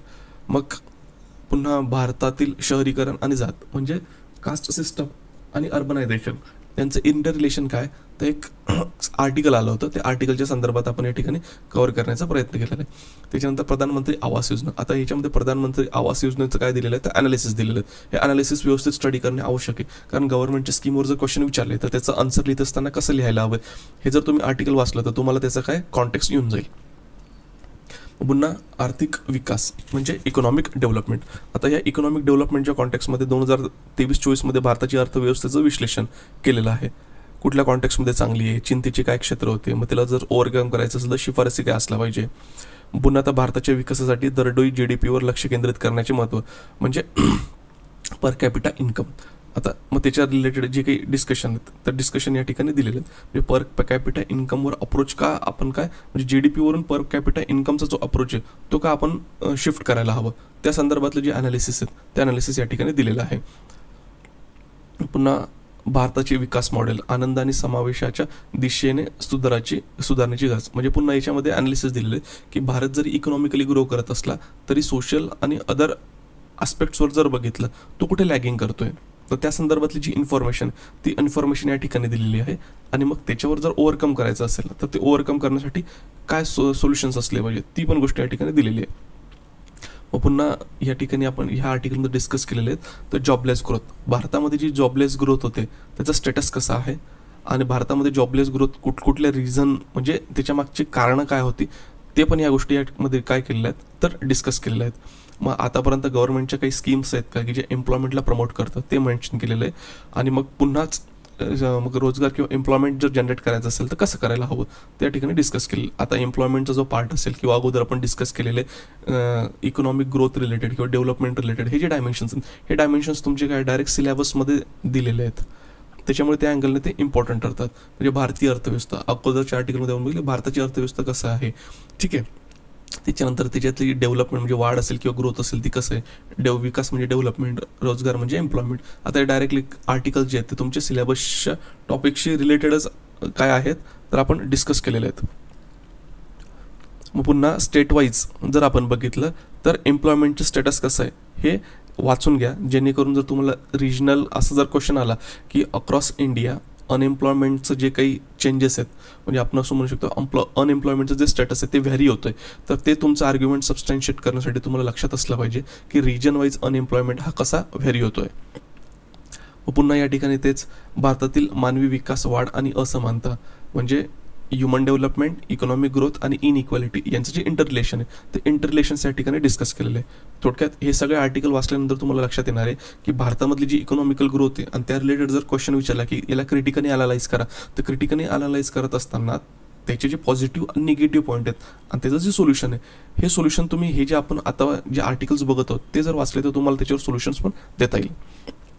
पुन्हा भारतातील संपत्तीचे वितरण, जमीन सुधारणांकडून विकासाभिमुख धोरणांकडे बदल, म्हणजे जे आपण म्हणू शकतो लँड रिफॉर्म्स आहेत, तर लँड रिफॉर्म्स वगैरे कसे झालेले आहेत, काय झालेले आहेत, मग त्याच्यानंतर जे वेल्थचं युनिट होतं किंवा वेल्थची जी संकल्पना आहे ती कशी चेंज होत जाते किंवा त्याचं कॉन्सन्ट्रेशन 1990 पासून आतापर्यंत कसं चेंज होत जातं, त्या संदर्भातला जो ओव्हरव्ह्यू आहे तो ओव्हरव्ह्यू त्या ठिकाणी दिलेला आहे. आणि ही जी इनइक्वालिटी दूर करायची असेल तर त्याच्यासाठी सोल्युशन्स काय असले पाहिजे तो पण दिले आहेत. मग भारतातील आता उत्पन्न असमानता ही अगोदर बघितली आपण, वेल्थ असमानता, आणि आता ही उत्पन्न असमानता, त्याच्याबद्दल जी पण इन्फॉर्मेशन आहे ती इन्फॉर्मेशन त्या ठिकाणी दिलेली आहे आणि सोल्युशन पण दिलेलं आहे. आता पुन्हा न्यूजपेपरमधल्या आलेल्या इन्फॉर्मेशननुसार असं म्हटलं जातं की भारतामध्ये खाजगी गुंतवणूक आहे तर त्याच्यामध्ये घट होते. मग त्याचं जे मानक आहे खाजगी गुंतवणुकीचं जे एकक कन्सिडर केलं जातं त्याला ग्रॉस फिक्स्ड कॅपिटल फॉर्मेशन म्हटलं जातं. तर ते नेमकं काय आहे, ठीक आहे, मग त्याचे महत्त्व काय आहे, त्याच्यानंतर जो कल आहे तर भारतामध्ये जे प्रायव्हेट इन्व्हेस्टमेंट म्हणू शकतो आपण त्याचा आतापर्यंतचा कल कसा राहिलेला आहे, त्याच्यानंतर जी कल जो म्हणजे इन्व्हेस्टमेंट प्रायव्हेट ती खाली होते त्याच्या मागचं रिझन वगैरे काय असू शकते, मग त्याची कॉस्ट म्हणजे इम्पॅक्ट काय असू शकतो, या सगळ्या गोष्टी याच्यामध्ये काय केलेलं तर डिस्कस केलेलं आहे. मग हे राष्ट्रीय गुंतवणूक वगैरे कसं आहेत, नॅशनल लेवलला राज्य सरकारची गुंतवणूक कशा आहेत, खाजगी क्षेत्रातील जे चेंजेस आहेत, म्हणजे आपण असं म्हणू शकतो त्यांनी घोषणा तर केलेल्या आहेत इन्व्हेस्टमेंटच्या पण ते ॲक्च्युली होत नाही आहेत, त्या संदर्भातला जो डेटा आहे तो डेटा या ठिकाणी दिलेला आहे. निष्कर्ष मग आता पुन्हा या ठिकाणी पब्लिक प्रायव्हेट पार्टनरशिप आणि ते इनोव्हेशनसाठी इम्पॉर्टंट आहे. मग स्वच्छ ऊर्जा, डिजिटल उपाय आणि महिला सशक्तीकरण या कॉन्टेक्समध्ये आपल्याला ते जे काही भागीदारी असेल ती भागीदारी सार्वजनिक खाजगी भागीदारी आपल्याला बघायला मिळतं. हे जे एक्झाम्पल्स आहेत हे एक्झाम्पल्स इम्पॉर्टंट आहेत, हे इम्पॉर्टंट एक्झाम्पल्स तुम्ही तुमच्या आन्सरमध्ये कोट करू शकतात. आता मग पुन्हा सार्वभौम म्हणजे सॉवरिन ग्रीन बॉन्ड्स आहेत, हे सॉवरिन ग्रीन बॉन्ड संदर्भात म्हणजे काय FII फॉरेन इन्स्टिट्यूशनल इन्व्हेस्टमेंटला काय केलेलं आहे तर परमिशन दिलेली आहेत. मग त्या संदर्भातले जे अनालिसिस आहेत ते अनालिसिस कव्हर केले आहेत, हे इम्पॉर्टंट आहे, हे पण तुम्ही काय करायचं व्यवस्थित स्टडी करायचं आहे. पुन्हा भारतीय कृषी उत्पादन आणि हवामान बदलाची आव्हाने, म्हणजे जसं हवामानावरील कृषी उत्पादनाचा प्रभाव म्हणजे हवामान बदल जो होतोय तर आपल्या ॲग्रिकल्चर प्रॅक्टिसेसमुळे क्लायमेट चेंजवर कसा इम्पॅक्ट होतोय, आणि दुसऱ्या सेक्शनमध्ये आपण डिस्कस केलेलं आहे की क्लायमेट चेंजचा ॲग्रिकल्चरवर कसा इम्पॅक्ट होतोय. तर हे अनालिसिस फार इम्पॉर्टंट आहे. जर तुम्हाला क्वेश्चन विचारला गेला की ॲग्रिकल्चर एक तर क्लायमेटला कसं इम्पॅक्ट करतं किंवा क्लायमेट चेंज ॲग्रिकल्चरला कसं इम्पॅक्ट करतं, तर यासाठी तुम्हाला हे जे अनालिसिस आहेत ते अनालिसिस वाचणे किंवा स्टडी करणे इम्पॉर्टंट आहे. आणि मग याच्यावरचा वे फॉरवर्ड आहे. पुन्हा भारतामध्ये जी फूड सिक्युरिटी, तर फूड सिक्युरिटी संदर्भात ज्या फायनान्शियल मेकॅनिझम्स यूज होतात त्या संदर्भातली जी काही इन्फॉर्मेशन आहे ती इन्फॉर्मेशन या ठिकाणी डिस्कस केलेली, हे पण तुम्हाला व्यवस्थित वाचायचं आहे. कारण की सिलेबसचं डायरेक्टली पॉईंटच आहे की फूड सिक्युरिटी रिलेटेड आस्पेक्ट जे या ठिकाणी बघितलं तुम्ही तर प्रत्यक्ष सार्वजनिक हे सार्वजनिक वितरण प्रणाली, उद्दिष्ट, कार्यप्रणाली, मर्यादा, सुधारणा, शिल्लकी साठा व अन्न सुरक्षेची समस्या, म्हणजे अन्न सुरक्षे रिलेटेड जे काही गोष्टी असतील किंवा इश्यूज असतील ते इश्यूजवर क्वेश्चन विचारले जाऊ शकतात. म्हणून हा सिलेबसच्या टॉपिकशी रिलेटेड महत्त्वाचा पार्ट आहे.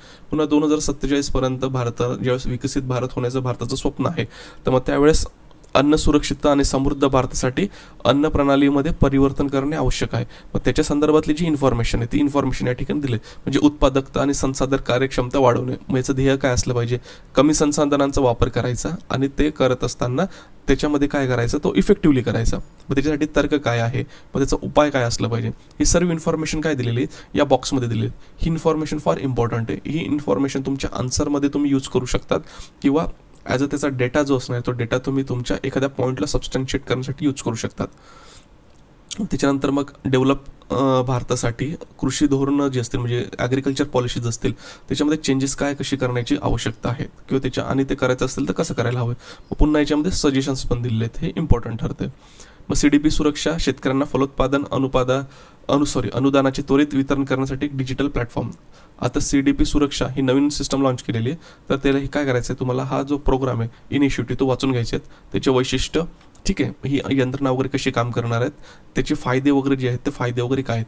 पुन्हा कारण ॲग्रिकल्चर सबसिडी किंवा फूड सबसिडी रिलेटेड जे क्वेश्चन्स आहेत ते क्वेश्चन तुमच्या सिलेबसच्या टॉपिकमध्ये ॲज इट इज मेन्शन केलेले आहेत. त्या संदर्भात ही जी इन्फॉर्मेशन असेल ती इम्पॉर्टंट ठरते. पुन्हा भारतामध्ये सौर ऊर्जेला जी चालना दिली जात आहे, ती चालना देण्याचा जे कार्यक्रम आहे ते कसं आहे किंवा काय आहे त्या संदर्भातली जी माहिती ती माहिती या ठिकाणी दिलेली. त्याच्यामुळे हे अगदी व्यवस्थित वाचून घ्या, कारण भारताचा जो शिफ्ट आहे तो आता कुठे होतोय, रिन्युएबल एनर्जी सोर्सेसकडे त्याचं शिफ्टिंग होत चाललं आहे. त्यामुळे त्याच्या संदर्भात एनर्जी कुठली जी इन्फॉर्मेशन किंवा अनालिसिस आहेत ती आपल्या एक्झामिनेशन पॉईंट ऑफ व्ह्यूने फार इम्पॉर्टंट ठरते. ठीक आहे. त्याच्यानंतर सोलर फोटोवोल्टाईक मॉड्यूल्सच्या मॉडेल्स आणि उत्पादनांची मंजुरी आधी. आता गव्हर्नमेंटने ऑर्डर 2019मध्ये जी काही इश्यू केली होती त्याच्यात जे काही चेंजेस केले होते तर त्या संदर्भातली जी माहिती ती माहिती दिलेली आहे, त्याचं ॲनालिसिस दिलेलं आहे. मग त्याच्यातले फायदे असतील, त्याच्यातले लिमिटेशन्स असतील आणि त्याच्यामध्ये सुधारणा करायची असेल तर काय सुधारणा करायला हवं.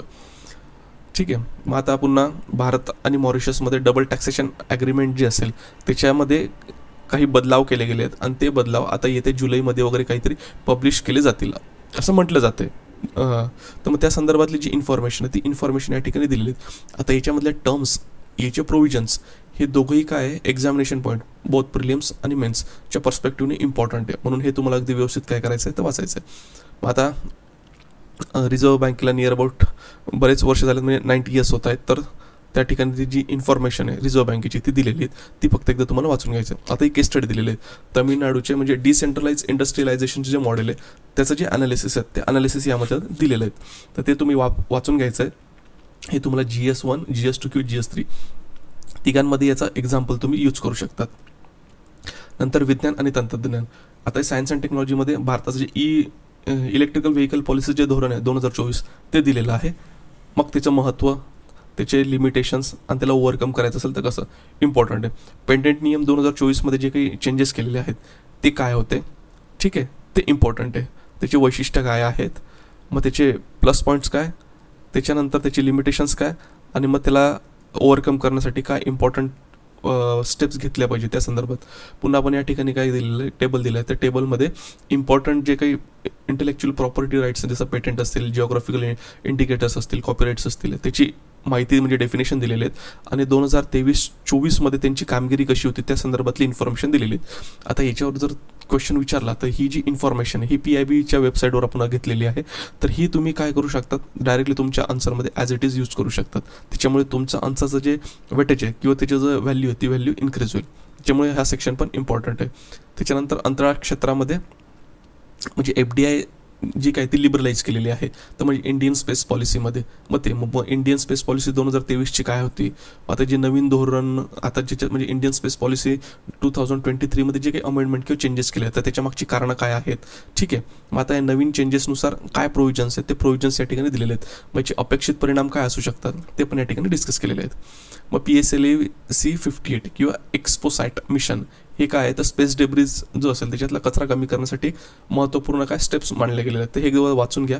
हे तुम्हाला प्रिलिम्स आणि मेन्स दोघींच्या पर्स्पेक्टिव्हने इम्पॉर्टंट आहे. हा पुन्हा स्पेस डेब्रिज आहे, तर स्पेस डेब्रिज संदर्भातले जे डिस्कशन ते डिस्कशन्स या ठिकाणी केलेले आहेत. तर हे अनालिसिस पर्स्पेक्टिव्हने इम्पॉर्टंट आहे, म्हणून मेन्सच्या पर्स्पेक्टिव्हने हा पार्ट इम्पॉर्टंट आहे, हा रीड करा. आता याला फक्त तुम्हाला स्पेस टुरिझमच्या कॉन्टेक्स्टमध्ये एकदा वाचून घ्यायचं आहे, जेणेकरून जर तुम्हाला स्पेस रिलेटेड जर काही क्वेश्चन्स वगैरे आला तर तुम्ही ॲज वन अँगल स्पेस टुरिझममधून पण यूज करू शकतात आणि त्याच्यामध्ये याच्यातले जे काही एक्झाम्पल्स आहेत ते एक्झाम्पल तुमच्या आन्सरमध्ये तुम्ही कोट करू शकता. ठीक आहे. आता नेक्स्ट CAR-19. आता भारतातील कर्करोगाच्या उपचारासाठी एक ground breaking CAR-T cell therapy. आता ही इंडिजिनियस CAR-T सेल थेरपी जी कॅन्सरवर युजफुल असू शकतात आणि तुमच्या सिलेबसमध्ये टॉपिक दिलेला आहे की भारतामध्ये तयार होणार किंवा अडॅप्ट होणार जे काही नवीन टेक्नॉलॉजी आहे त्याच्यावर क्वेश्चन विचारला जाईल. तर ही CAR-T सेल थेरपी म्हणजे वगैरे काय आहे, ती कशी डेव्हलप झाली किंवा ती कशी वर्क होते, त्याचे फायदे काय आहे, त्याचे लिमिटेशन्स काय आहेत, त्या संदर्भातलं अनालिसिस दिलेलं आहे. हे व्यवस्थित तुम्ही वाचायचं आहे. पुन्हा न्यूक्लिअर एनर्जी जरी त्याचे थ्रेट्स समजले जातात तरी जसं आपलं ट्रान्सफॉर्मेशन कुठे जातं, झिरो नेट एमिशनकडे आपण म्हणजे वाटचाल करत आहोत. त्यामध्ये न्यूक्लिअर एनर्जीचा इम्पॉर्टन्स काय, तर त्या संदर्भातलं जे अनालिसिस आहेत ते आपण या ठिकाणी दिलेले आहेत. तर त्याच्यामुळे हा पार्ट पण तुम्ही अगदी व्यवस्थित काय करायचं आहे तर वाचायचं आहे. याच्यावर मेन्समध्ये क्वेश्चन विचारले जाऊ शकतात 100%. त्याच्यानंतर हा डार्क एनर्जी स्पेक्ट्रोस्कॉपिक इन्स्ट्रुमेंट, हे देसी इन्स्ट्रुमेंट काय आहे USA त्या संदर्भात, आणि त्याच्या संदर्भातले जे इम्पॉर्टंट टर्मिनॉलॉजी म्हणजे नॉर्मल मॅटर असेल, डार्क मॅटर असेल, डार्क एनर्जी असेल, त्या संदर्भातली इन्फॉर्मेशन दिली. ही फक्त वाचून घ्यायची. ही प्रिलिम्स पर्स्पेक्टिव्हने तुम्हाला क्वेश्चन आला तर तुम्हाला सॉल्व्ह करता आला पाहिजे. पुन्हा नेक्स्ट पार्ट भूगोल, पर्यावरण, जैवविविधता आणि आपत्ती व्यवस्थापन. मग भारताची ग्रीन क्रेडिट प्रोग्राम आहे, तो ग्रीन क्रेडिट प्रोग्राम काय, तो ऑक्टोबर 2023 मध्ये इश्यू केला गेला होता, म्हणजे लॉन्च केला गेला होता. मग त्याच्यामध्ये समाविष्ट उपक्रम काय आहे, त्याचं शासन रचना कशी असते, सहभाग आणि योगदान कसं आहे, ठीक आहे. याच्यामधले जे काही सगळी इन्फॉर्मेशन आहे ती सगळी इन्फॉर्मेशन याच्यामध्ये दिलेली आहे, ही अगदी व्यवस्थित वाचून घ्या. प्रिलिम्स आणि मेन्स दोघांच्या पर्स्पेक्टिव्हने हे फार इम्पॉर्टंट आहे. याचे संभाव्य फायदे काय असू शकतात, अंमलबजावणीमधले चेंजेस म्हणजे आव्हाने काय आहेत, आणि त्याचा वे फॉरवर्ड. मग लाईफ मिशन काय, ते लाईफ मिशनच्या आधारावर ही जी काही आहे स्कीम, ही स्कीम काय केलेली आहे, तर ग्रीन क्रेडिट्स प्रोग्राम जो असेल हा प्रोग्राम लॉन्च केलेला आहे. मग ही लाईफ मिशन आहे, लाईफ मिशन काय त्या संदर्भातली बेसिक इन्फॉर्मेशन दिलेली.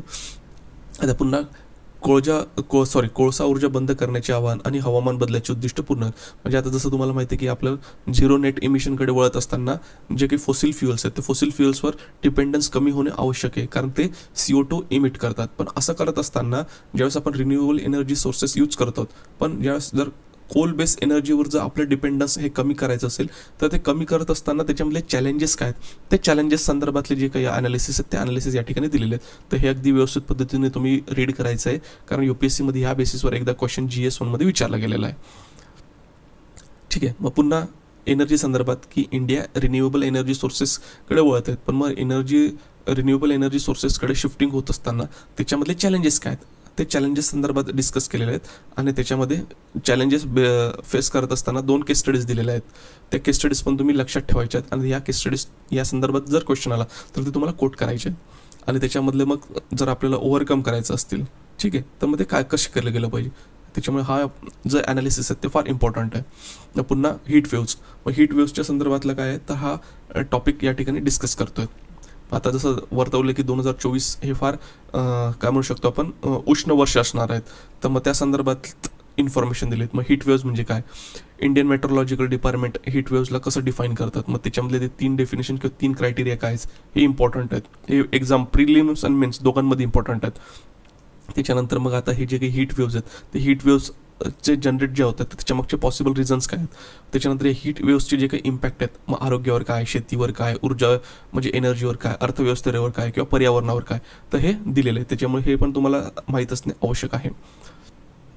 मग त्याच्यानंतर मग भारतीय शासनाने किंवा आपण भारतामध्ये कुठल्या कुठल्या स्टेप्स घेतलेल्या आहेत की हीट वेव्सला डील करण्यासाठी ते, आणि पुन्हा या उष्णतेवर मात करण्यासाठी अजून काय त्याच्यामध्ये सोल्युशन्स असले पाहिजे, ते पण या ठिकाणी मेन्शन केलेले. आता हा रेडी सेट गो फ्रेमवर्क आहे वर्ल्ड मेट्रोलॉजिकल ऑर्गनायझेशनचा, तो काय आहे त्या संदर्भात हे वाचून घ्या. आता हीट ॲक्शन प्लॅन, आता हीट ॲक्शन प्लॅन हे कशासाठी असतो की म्हणजे ती आपल्या लेवलचे जे गव्हर्नमेंट, सेंट्रल, स्टेट आणि डिस्ट्रिक्ट लेवल हे जे गव्हर्नमेंट्स आहेत, तर ते हीट ॲक्शन प्लॅन्स वगैरे क्रिएट करतात, जेणेकरून हीट वेव्स आहेत, तर हीट वेव्सपासून काय केलं जाऊ शकतं, तर नागरिकांची सुरक्षितता केली जाऊ शकते. मग नेमकं हीट ॲक्शन प्लॅन्स वगैरे काय आहे, ठीक आहे, त्याच्यामधले लिमिटेशन्स, त्याचे जे सोल्युशन्स आहेत ते काय आहेत ते वाचून घ्या, हे पण इम्पॉर्टंट आहे. पुन्हा अँटीसायक्लॉन, आता क्लायमेट चेंजमुळे किंवा हीटमुळे पण काय तर अँटीसायक्लॉन्स उद्भवला. त्या अँटीसायक्लॉनचा इम्पॅक्ट बोथ दुबईमध्ये पण झाला आणि मुंबईवर पण झाला. मग नेमकं हे कसा इम्पॅक्ट झालं, काय झालेलं आहे ते तुम्ही या ठिकाणी वाचून घ्या. पुन्हा जिओग्राफीमध्ये तुम्हाला सिलेबसचा टॉपिक आहे जिओग्राफिकल फिनॉमिना. मग या फिनॉमिना हे अँटीसायक्लॉन्स वगैरे किंवा सायक्लॉन्स हे पण त्याच्यामध्ये इन्क्लूड होतात. तर आतापर्यंत सायक्लॉन्सवर बरेच क्वेश्चन विचारले आहेत, तर अँटीसायक्लॉन्सवर पण क्वेश्चन विचारले जाऊ शकतात. त्याच्यामुळे ही इन्फॉर्मेशन फार इम्पॉर्टंट आहे. याच अँटीसायक्लॉन्सशी रिलेटेड दुबईमध्ये जी काही एक्सेसिव्ह रेनफॉल झालेला आहे तर ती अँटीसायक्लॉनशी पण जोडली जाते आणि काही क्लाउड सीडिंगशी पण जोडली जाते. तर हे पण तुम्हाला एकत्रित हा टॉपिक काय करायचं आहे तर वाचायचं आहे. मग 2024 वर्ष हे हवामानातील म्हणजे एक्स्ट्रीम टेम्परेचर आपल्याला काय दिसतंय 2024 दिसतं. मग त्याच्या मागची कारणे वगैरे काय असतील. आता हा जो फिनॉमिना हा अक्रॉस द वर्ल्ड आहे, मग त्याच्या मागची कारणे वगैरे काय असतील, त्याचा परिणाम वगैरे काय होऊ शकतो वेगवेगळ्या डायमेन्शन्समध्ये, ते पूर्ण गोष्टी या ठिकाणी काय केलेल्या आहेत तर डिस्कशन केलेल्या आहेत. आणि याला ओव्हरकम करायचं असेल तर काय करायला हवं तर त्याचं सोल्युशन्स पण दिलेलं आहे. त्याच्यानंतर ग्लेशियल लेक आउटबस्ट फ्लड, तर आता नेमकं हे काय आहे तर ते, आणि आपल्या हिमालयन रिजनमध्ये याचा कसा थ्रेट आहे त्या संदर्भातली जी माहिती दिलेली आहे. मग आता हा जो ग्लोफ आहे तर ग्लोफचा थ्रेट कसा आहे तर त्याचं पुन्हा या ठिकाणी काय दिलं तर एक्सटेंड दिलेला आहे. मग याच्यामध्ये हिम नदी तलावांची निर्मिती, कारण हिम नदी तलाव ब्रेक झाल्यानंतर हे जे काही असतील ग्लोफ म्हणजे हा जो फ्लड आहे, हा फ्लड त्या ठिकाणी क्रिएट होतो. आता मग याच्यामधले ही जी काही भूरूप आहे म्हणजे हिम नदी तलावाची निर्मिती कशी होते, त्याचे फायदे काय, त्याचे धोके काय, हे या बॉक्समध्ये आपण डिस्कस केलं. मग हे ग्लोफ समजून घेणे, त्याच्यानंतर ही घटनांची कारणे म्हणजे ग्लोफ काय होतं, हा फ्लडिंग का होते, ठीक आहे, आणि त्याच्यानंतर जर त्याची जी विनाशकारी शक्ती ती कशी असते, त्याचा इम्पॅक्ट काय आहे, आणि त्याला जर कंट्रोल करायचं असेल तर त्याचं काय वे फॉरवर्ड असलं पाहिजे. म्हणजे डिझास्टर मॅनेजमेंटमध्ये हा ग्लोफवर जर तुम्हाला क्वेश्चन विचारला गेला तर तुम्हाला काय असेल त्याला व्यवस्थित आन्सर करता आला पाहिजे. आणि हा जो पार्ट आहे हिम नदी तलावांची निर्मिती, हा तुमचा जिओग्राफीमध्ये पण विचारला जाऊ शकतो, ठीक आहे. त्याच्यानंतर जर पुढचं बघितलं आपण भारतीय कृषी वनीकरण पद्धती म्हणजे ॲग्रो फॉरेस्ट्री, तर मग ॲग्रो फॉरेस्ट्री म्हणजे नेमकं काय, मग ॲग्रो फॉरेस्ट्रीचे वेगवेगळे जे प्रकार आहेत किंवा टाईप्स आहेत ते काय कसे आहेत, त्याच्यानंतर ॲग्रो फॉरेस्ट्री करण्याचे जे फायदे आहेत ते काय असू शकतात, मग आता त्याचे जे सक्सेसिव्ह मॉडेल्स आहेत ते सक्सेसिव्ह मॉडेल्सचं काय दिलं आहे त्या ठिकाणी एक्झाम्पल्स दिलेले आहेत. मग त्याच्यानंतर ॲग्रो फॉरेस्ट्रीमध्ये जे काही चॅलेंजेस आहेत प्रॅक्टिस करत असताना ते काय आहे, आणि त्याच्यामध्ये जर आपण बघितलं की ॲग्रो फॉरेस्ट्रीला प्रमोट करण्यासाठी गव्हर्नमेंटचे कुठले प्रोग्राम्स आहेत, आणि मग हे जे अगोदर जे चॅलेंजेस आहेत त्या चॅलेंजेसवर जर ओव्हरकम करायचं असेल तर मग त्याच्यावर कुठला वे फॉरवर्ड असला पाहिजे, या संदर्भातलं जे डिस्कशन या ठिकाणी दिलेलं आहे. पुन्हा या ठिकाणी दिलेलं आहे की वर्गीकृत वने व वनसंवर्धन कायदा दुरुस्ती म्हणजे फॉरेस्ट ॲक्ट जो असेल तर 1996 जो फॉरेस्ट कायदा आहे त्याच्यामध्ये जे चेंजेस आहेत ते चेंजेस जे केलेले आहेत त्या संदर्भातलं काय सुधारणा म्हणजे जो फॉरेस्ट ॲक्ट आहे 1980च्या त्याच्यामध्ये काही सुधारणा केलेल्या आहेत, त्या सुधारणा संदर्भातलं जे काही ॲनालिसिस आहेत ते ॲनालिसिस या ठिकाणी दिलेलं आहे. तर ते तुम्ही अगदी महत्त्वपूर्ण पद्धतीने वाचायचं आहे, कारण की याच्यावर क्वेश्चन विचारले जाऊ शकतात आणि it is a very important topic. मग त्याच्यामधले काही चेंजेस प्रोव्हिजन्स आहेत ते काय आहेत, ठीक आहे. मग हे जे चेंजेस केले आहेत त्याचं महत्त्व काय आहे, त्याच्यावर टीका काय होतात ते टीका पण त्या ठिकाणी दिलेल्या आहेत. मग आता जागतिक प्लास्टिक कचरा कराराची आवश्यकता आणि आव्हाने म्हणजे इंटरनॅशनल लेवलला पॅरिस ॲग्रीमेंटच्या प्रमाणेच की प्लास्टिक पोल्युशनला कंट्रोल करण्यासाठी काही ॲग्रीमेंट असलं पाहिजे, तर त्या दिशेने सगळ्या देशांची वाटचाल चालू आहे. तर नेमकं ती कशी आहे त्या संदर्भातली जी ब्रीफ इन्फॉर्मेशन आहे ती इन्फॉर्मेशन दिलेली आहेत. मग त्याच्यात उद्भवणारे जे संभाव्य अडथळे वगैरे ते कशामुळे होत आहेत किंवा कशामुळे नाही होत आहेत, मग त्याच्यामधले ते आव्हानांवर मात करायचं असेल तर कसं किंवा काय, त्या संदर्भातलं जे ॲनालिसिस आहेत ते दिलेलं. त्याच्यामुळे हे फार इम्पॉर्टंट आहे प्लास्टिक पोल्युशनला कंट्रोल करण्यासाठी. मग आता या बॉक्समध्ये आपण मेन्शन केलं आहे प्लास्टिकचे फायदे काय, त्याचे दुष्परिणाम कसे आहेत, त्याच्यानंतर प्लास्टिक कचरा जर हाताळण्यासाठी भारतीय गव्हर्नमेंट जे असेल तर त्यांचे जे काही स्टेप्स आहेत त्या स्टेप्स कुठल्या आहेत, आणि पुन्हा मग त्याचा वे फॉरवर्ड काय असला पाहिजे हे आपण या बॉक्समध्ये मेन्शन केलं. म्हणजे प्लास्टिक पोल्युशन रिलेटेड किंवा प्लास्टिक रिलेटेड जर काही क्वेश्चन्स आले तर तुम्हाला हे कंटेंट फायदेमंद राहील आन्सर लिहिण्यासाठी. आता जिओफिजिकल फिनॉमिना दिलेला आहे त्याच्यामुळे हे कलाकडचा जो म्हणजे एक वन टाईप ऑफ फ्लड वगैरे तुम्ही म्हणू शकता ते केरळमध्ये उद्भवला जातो, ते काय हे फक्त वाचून घ्या. याच्यावर एक तर प्रिलिम्समध्ये क्वेश्चन विचारला जाऊ शकतो किंवा मेन्समध्ये आला तर येऊ शकतो. त्याच्यानंतर तैवानमध्ये जे भूकंप आणि आपण काय म्हणतो Pacific ocean ring of fire ते काय आहे त्या संदर्भातली जी माहिती ती माहिती दिलेली. पुन्हा याच्यावर UPSCमध्ये एकदा क्वेश्चन विचारला गेलेला आहे, तर मे बी पुढच्या वेळेस विचारला जाऊ शकतो किंवा राज्यसेवेमध्ये याच्यावर क्वेश्चन विचारला जाऊ शकतो, ठीक आहे. आणि पुन्हा मग हे की तैवान जर बघितलं इट इज अ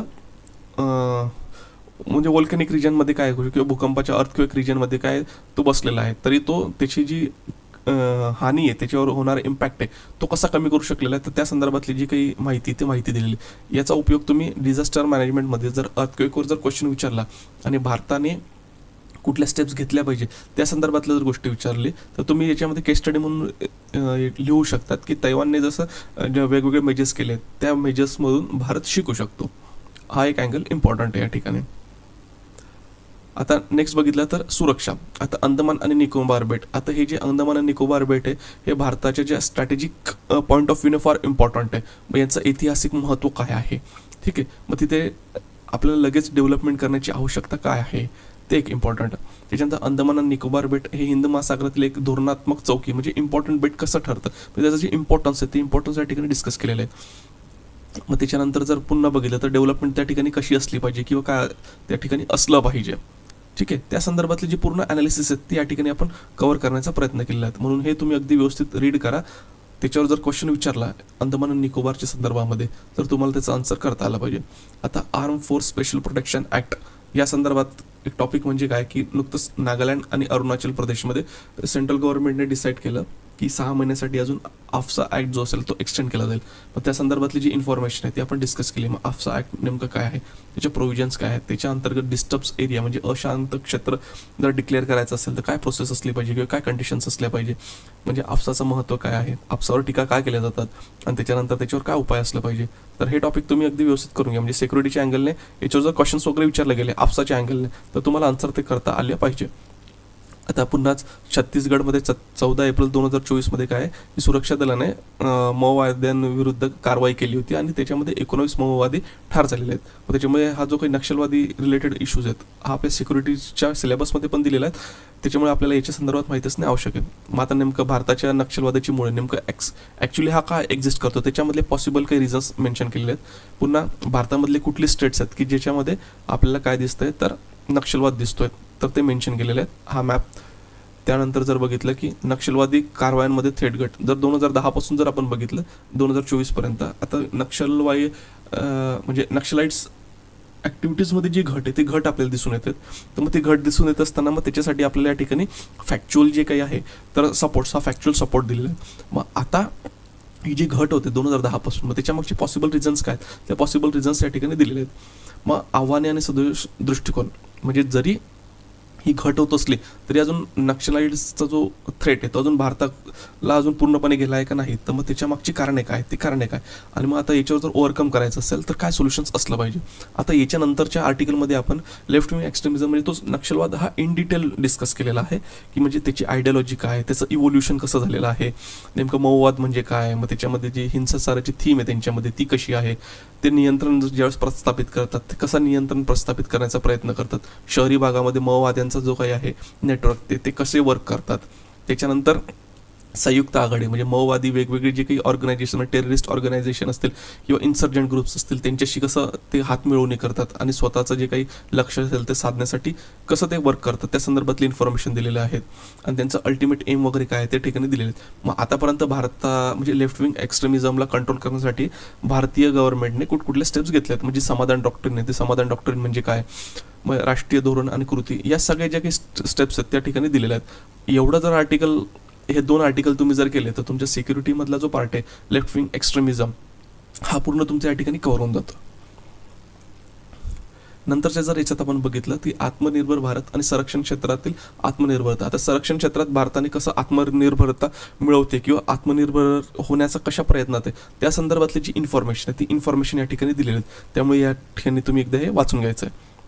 त्याच्यानंतर डिस्ट्रप्टिव्ह टेक्नॉलॉजी ॲब्सॉर्प्शन हे काय आहे, म्हणजे हे जे वर्ष असेल 2024 वर्ष हे डिस्ट्रप्टिव्ह टेक्नॉलॉजी ॲब्सॉर्प्शन इयर म्हणून काय केलेलं आहे इंडियन आर्मीने घोषित केले. म्हणजे डिस्ट्रप्टिव्ह टेक्नॉलॉजी काय आहे काय नाही त्या संदर्भात त्याचा सिक्युरिटीवर कसा इम्पॅक्ट होतो किंवा काय होतो हे या ठिकाणी डिस्कस केलेलं आहे. ते एकदा तुम्ही काय करायचं आहे तर वाचून घ्यायचं आहे. मग डॉक्सिंग म्हणजे काय, आता डॉक्सिंग हे डिजिटल थ्रेट रिलेटेड जी काही म्हणजे आपण म्हणतो डिजिटल सिक्युरिटी रिलेटेड जो इश्यू आहे त्याच्याशी रिलेटेड असणारा इश्यू. मग डॉक्सिंग वगैरे काय हे तुम्ही काय करायचं वाचून घ्यायचं. प्रिलिम्समध्ये पण विचारलं जाऊ शकतो किंवा मेन्सवर जर सायबर सिक्युरिटी रिलेटेड जर काही क्वेश्चन किंवा थ्रेट विचारले गेले तर तुम्ही डॉक्सिंग पण त्या ठिकाणी काय ॲज अ पॉईंट म्हणून मेन्शन करू शकतात. आता नासपाट जो आपला नीतिशास्त्र, आता डॅनियल काहिनमन्स हे मानसशास्त्रज्ञ होते, एक इस्रायली अमेरिकन लेखक होते. त्यांचं नुकतंच काय केलेलं आहे तर स्वर्गवास झालेलं आहे. तर त्यांच्यामुळे त्यांचं जे कॉन्ट्रीब्युशन आहे कशामध्ये मानसशास्त्रामध्ये वगैरे तर ते आपल्याला एथिक्सच्या अँगलने कसं इम्पॉर्टंट आहे ते आपल्याला लक्षात घ्यायचं आहे.